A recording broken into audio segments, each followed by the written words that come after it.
अभी तक हम सीख चुके हैं अपने 6 टेक्स्ट फॉर्मेटिंग के बारे में, जो कि हमारा पहला था बोल्ड, दूसरा था हमारा इटैलिक, तीसरा था हमारा अंडरलाइन, चौथा हमारा था मार्क, स्मॉल और लास्ट में था डिलीट। इसमें हमने कुछ 2 हमारे टैग ऐसे भी थे जिसमें प्रॉपर्टी सेम, मतलब रिप्रेजेंटेशन सेम रहा हमारा, मगर दोनों का रिजल्ट जो है वो भी सेम है, मगर बैकग्राउंड में जो उनका मीनिंग है वो डिफरेंट था, जो कि था बोल्ड हमारा और दूसरा था डिलीट वाला, स्ट्राइक। तो इन दोनों को हम अलग से फोकस करेंगे और प्रैक्टिस करेंगे साथ में। अब हम आ गए हैं अपनी अगली वीडियो में, जिसमें हम जानेंगे आगे के और टेक्स्ट फॉर्मेटिंग के हमारे टैग्स जो कौन कौन से HTML में अवेलेबल हैं। तो चलिए अब उन्हें सीखते हैं।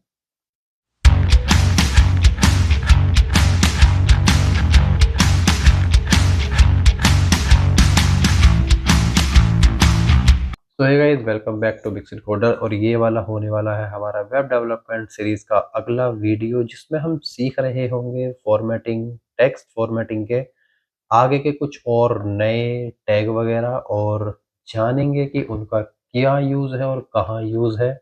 तो चलिए शुरू करते हैं। मैं आ जाता हूँ अपनी कंप्यूटर स्क्रीन पर जल्दी से, कोई टाइम वेस्ट नहीं करेंगे इधर उधर की बातों में, सीधे कोडिंग सीखना हमारा एक मेन पर्पस है। और हम जानते हैं भाई, इस सीरीज के बाद हम सब एक बेहतर वेब डेवलपर बन जाएंगे, और कोशिश करेंगे कि अपने दोस्तों को भी इस बेस्ट से बेस्ट, हम जो कोर्स मैं बना रहा हूँ कोशिश कर रहा हूँ कि बढ़िया हो, तो शेयर करो अपने दोस्तों को भी। और आ जाते हैं अपने कंप्यूटर स्क्रीन पर, चलते हैं अपने आगे के टेक्स्ट फॉर्मेटिंग के कॉन्सेप्ट को जानने के लिए। मैं आ चुका हूँ अपने कंप्यूटर स्क्रीन पर, और यहाँ पर आप देख सकते हो हमारा लास्ट जो हमने बनाए थे, जाने थे टेक्स्ट फॉर्मेटिंग के बारे में, वो हम यहाँ पर देख रहे हैं। मैं यहाँ पर एक नई फाइल बना लेता हूँ जिसका नाम मैं रखने वाला हूँ tf.3.html, और टाइम बचाने के लिए लास्ट में ही हम कॉपी कर लेंगे और यहाँ पेस्ट कर देंगे। और इसके बाद इसको यहाँ से हटाकर यहाँ पर हम आज सीखने वाले हैं सब स्क्रिप्ट टैग के बारे में, सुपर स्क्रिप्ट के बारे में, फिर हम सीखेंगे हमारा AMPHASIJ एम्फेसाइज टैग्स के बारे में। इसके बाद हम सीखेंगे हमारा इंसर्ट टैग, फिर सीखेंगे हम अपना एब्रीवेशन,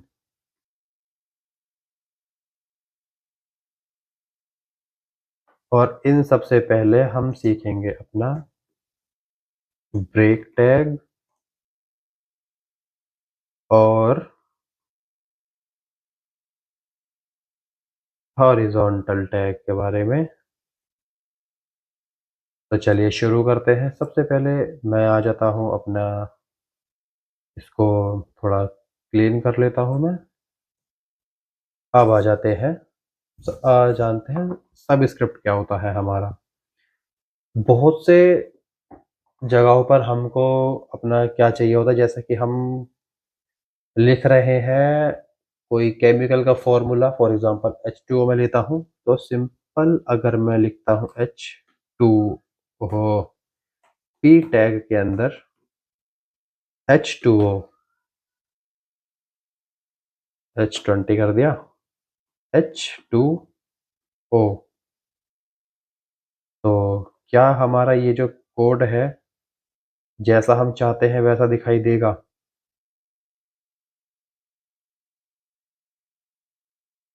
नहीं। तो देखो हमें कैसा दिखाई दे रहा है, H2O, हमें 2 भी बड़ा ही दिखाई दे रहा है, मगर नॉर्मली क्या होता है, ये नीचे की तरफ हमें शो करता है। तो इस चीज़ को रिजॉल्व करने के लिए या सॉल्व करने के लिए हम यूज़ करते हैं सबस्क्रिप्ट।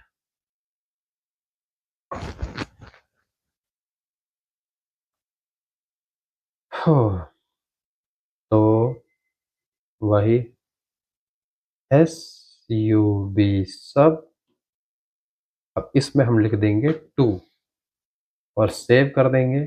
चलते हैं कंप्यूटर स्क्रीन पर, तो अब देखो हमारा आ चुका है H2O।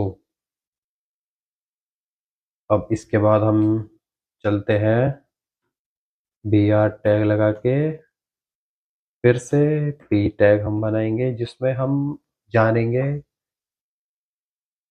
सुपर स्क्रिप्ट के बारे में। सुपर स्क्रिप्ट होता है हमारा, फॉर एग्जांपल हमें स्क्वायर रूट लगाना है, 2 स्क्वायर 3 करना है हमें, या कोई फॉर्मूला लिखते हैं हम, लिखेंगे E equal to M C square ही लिखते हैं हम।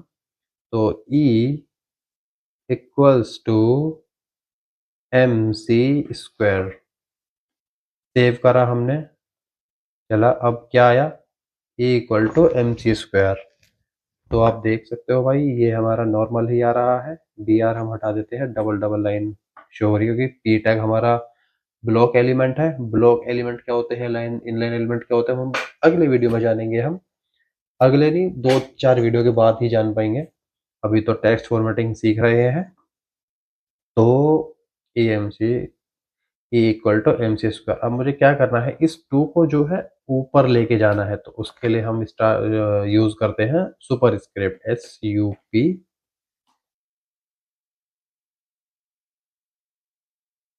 कट करके यहाँ पर पेस्ट कर देंगे और सेव करेंगे। तो अब देखो E equal to M C square हमारा हो गया है। तो अब चलते हैं अपने अगले टैग पर, जो कि है हमारा एम्फेसाइज्ड।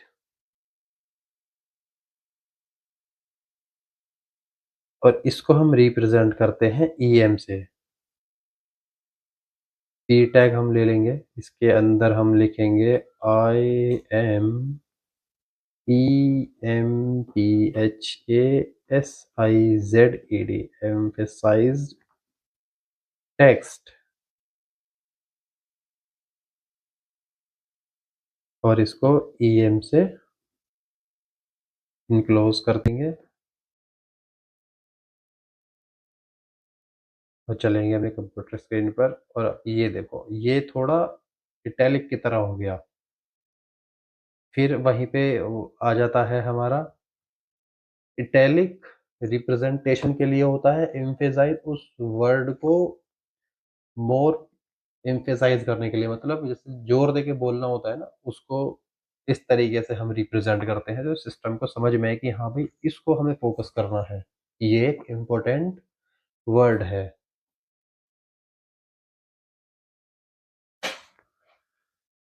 तो अब आगे चलते हैं हमारा इंसर्ट कोड। ये क्या होता है, INS। इसको हम रिप्रेजेंट करते हैं INS के थ्रू। INS इसमें ओहो पी टैग से ही हम इसको लेते हैं। हाय आई एम इंसर्ट टैग। अभी तक हमारा ये टैग है, ठीक है। अब मुझे क्या करना है, इसमें अलग से एक ऐड करना है टेक्स्ट को। और मैं चाहता हूँ कि वो जो टेक्स्ट है वो हमारे ब्राउज़र को भी पता चले कि ये अलग से इंसर्ट हुआ है उसमें, या कुछ नया उसमें ऐड करा है हमने। तो मैं लिखूँगा insert tag high I am insert representative text री ओ प्रेजेंट इंसर्ट फॉर्मेटिंग टैग मैं ऐड करता हूँ इसमें। तो इसको मैं करूँगा INS।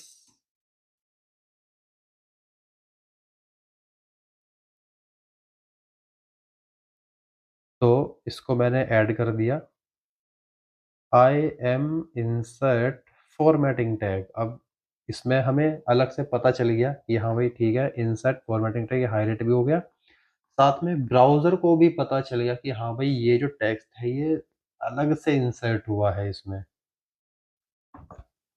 ठीक है। तो हमारा हो गया। अब हम चलते हैं एब्रीवेशन के पास। एब्रीवेशन हमारे क्या होते हैं, हम दोबारा से एक पी टैग बना लेंगे। इसमें लिख दूंगा मैं लॉरम 10। तो मैंने 10 कैरेक्टर लिख दी है, और 10 कैरेक्टर ये जो है मैंने किसी अदर साइट से उठाए हुए हैं। ये क्या होता है कि कहीं और साइट से मैं इसको लेकर आया हूँ, तो मैं क्या करूँगा, इसको नोट कर लिया और इसको मैं डाल दूँगा किसमें, एब्रीवेशन में।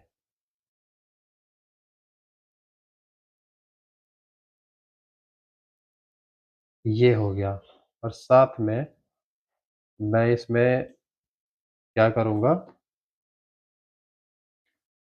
एक एट्रिब्यूट ऐड कर दूँगा टाइटल का।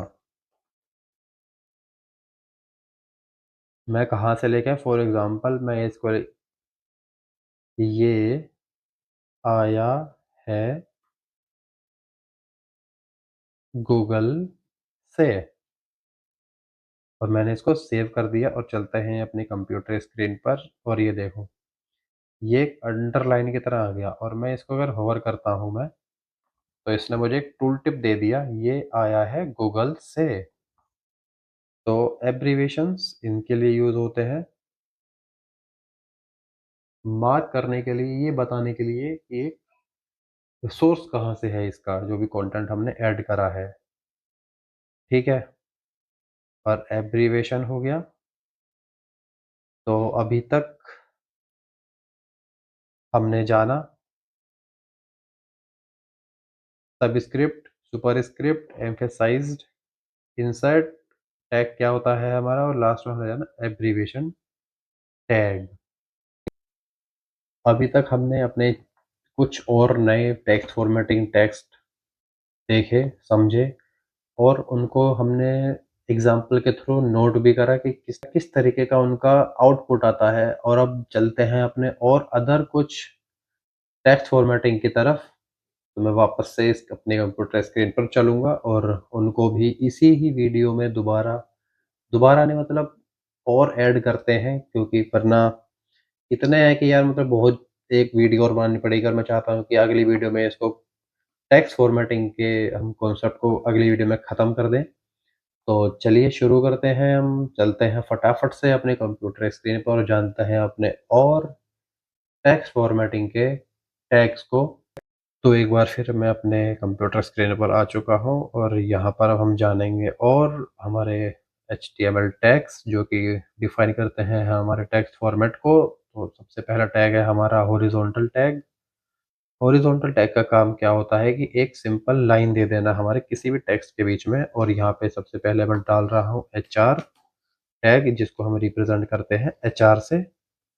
तो जहाँ जहाँ भी मैं इस टैग को डिफाइन करूँगा, वहाँ वहाँ पर हमारी एक लाइन हमें मिल जाएगी। सेव करता हूँ मैं, तो आप ये देखो सबके बीच में एक लाइन आ चुकी है। अब इसके बाद हम सीखने वाले हैं कुछ और टेक्स्ट फॉर्मेटिंग टैग्स। मैं यहाँ से इसको हटा देता हूँ। तो सबसे पहला हमारा आता है एड्रेस, ADD एड्रेस। दूसरा आता है हमारा साइट। तीसरा आता है हमारा, और ये क्यों यूज़ होते हैं वो भी मैं बताऊँगा, कोड। फिर आता है हमारा DFN, डिफाइन मतलब। फिर आता है हमारा KED मतलब कीबोर्ड। कीबोर्ड हो गया हमारा। फिर आता है हमारा प्री। फिर आता है हमारा क्यू। ये मैं टैग के ही डायरेक्ट नाम लिख रहा हूँ, इनका यूज़ मैं तभी बताता रहूँगा। फिर इसका बाद आएगा सैम। फिर आता है हमारा वेर। फिर BDO, और उसके बाद आएगा स्पैन, और लास्ट में आएगा हमारा ब्लॉक कॉट। तो ज़्यादा टाइम ना लेते हुए मैं इन टैग को बहुत ही जल्दी जल्दी बता देता हूँ। एड्रेस, एड्रेस में हमारा आ जाएगा 723 और ये आ गया दिल्ली। दिल्ली में कहाँ पे? दिल्ली, और फिर न्यू दिल्ली। ठीक है, ये हो गया हमारा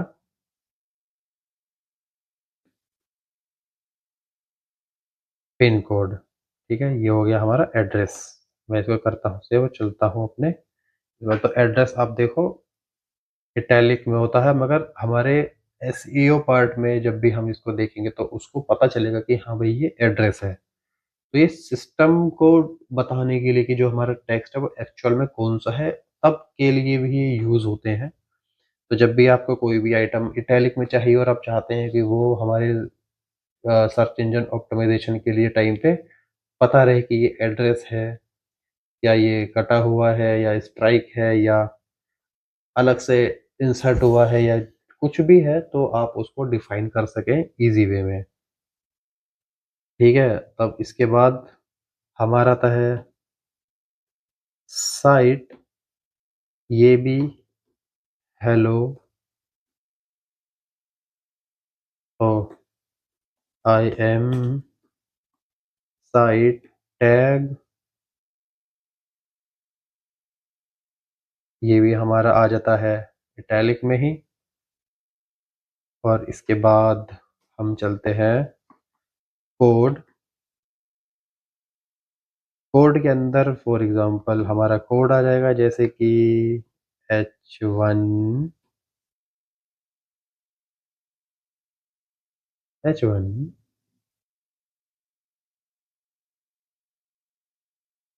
ओ सॉरी, कोड है ना,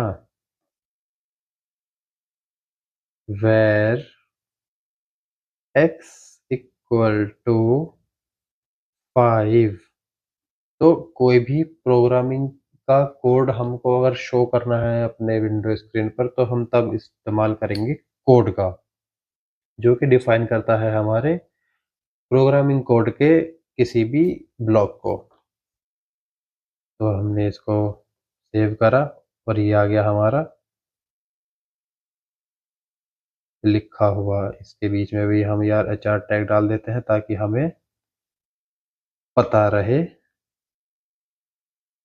कि कौन सा कोड कहाँ पर शुरू और कहाँ पर ख़त्म हुआ है। कोड के बाद आ जाता है हमारा DFN। DFN कि मतलब डिफाइन, मतलब कोई भी चीज़ हमने डिफाइन करी है नई, या फिर उसको हम डिफाइन करने वाले हैं, तब वो वाला कोड यहाँ पर आएगा। I am define code.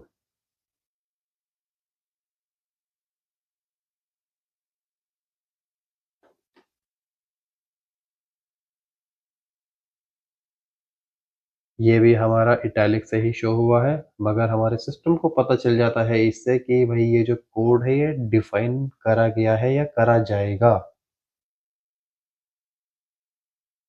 इसके बाद हमारा आ जाता है KDB। KDB, KBD। तो ये होता है हमारे कीबोर्ड के शॉर्टकट को या कीबोर्ड के बटन्स को कॉम्बिनेशन को डिफाइन करने के लिए। For example control plus Q हमने लिखा है, सेव कर दिया हमने, तो ये आ गया हमारा CTRL control plus Q.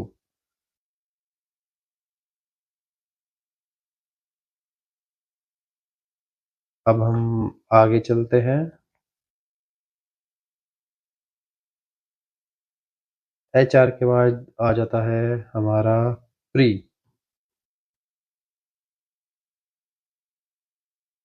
Pre tag क्या होता है? जैसे पी टैग के अंदर हम अगर स्पेस देते हैं तो वो हमें सिंगल स्पेस को ही नोट करता है, बाकी के स्पेस को हटा देता है, मगर प्री में ऐसा नहीं है। हेलो वर्ड अगर मैंने इसमें लिखा है तो ये देखो अभी हमें सेम दिख रहा है, मगर इसको मैं डाल देता हूँ बहुत सारे इसमें स्पेस, फिर सेव करूँगा। तब जितना स्पेस हमने दिया है वो हमें उतना ही स्पेस मिलेगा, जो कि हमारे पी के कॉन्सेप्ट में ऐसा नहीं होता। हेलो, प्री मैं बीच में डाल देता हूँ, प्री टैग, और ये है हमारा पी टैग। और यहाँ पर मैंने सेम उतना ही स्पेस दिया, डाला पी टैग, मैंने सेव करा और आउटपुट हम देखते हैं। ये देखो, इसमें हमारा बीच में स्पेस आ चुका है, मगर पी टैग में कोई स्पेस नहीं आया हमारा। तो अब चलते हैं आगे। क्यू टैग, क्यू टैग के अंदर हम जो भी कुछ भी लिखते हैं तो वो हमारा कोटेशन में ही ऐड हो जाता है। फॉर एग्जांपल, पी के अंदर हाय आई एम विशाल, और विशाल को मैं चाहता हूँ कोटेशन में डालना।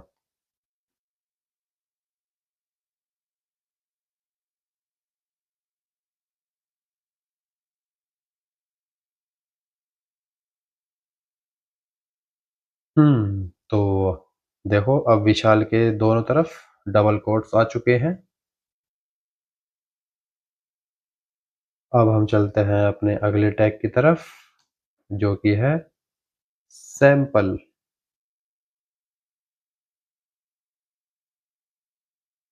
सैंप हमारा होता है, this tag is used to show programming output.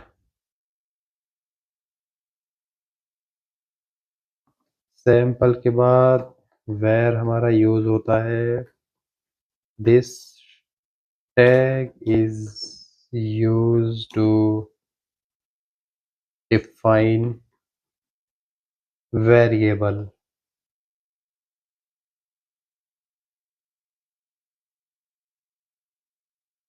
Video direction करते हैं हम right to left. Video tag के अंदर हमें एक उसको डायरेक्शन देनी होती है, जो बताता है हमें कि जो टेक्स्ट है वो लेफ्ट से राइट चलेगा, राइट से लेफ्ट चलेगा। For example, I am video tag right to left, और हमने सेव करा इसको। चलते हैं आउटपुट देखने के लिए। ओहो, एक ही लाइन में सारा आ गया। तो उससे पहले हम क्या करते हैं, एच आर टैग को ऐड करते हैं, सेव करते हैं, फिर चलते हैं। अब आप ये देखो, ये हमारा चेंज हो गया। अब आउटपुट शो करने के लिए होता है हमारा, और इसका टेक्स्ट डिज़ाइन भी हमारा चेंज हो गया है, टेक्स्ट फॉन्ट सॉरी। तो वेरिएबल डिज़ाइन करने के लिए हमारा ये टैग हो गया। और अब ये देखो, I am B D O tag right to left हमारा हो गया, और left to right by default रहता है। और इसके बाद एच आर, फिर है स्पैन।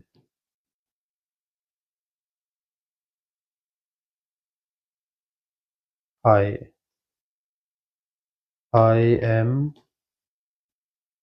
Span tag.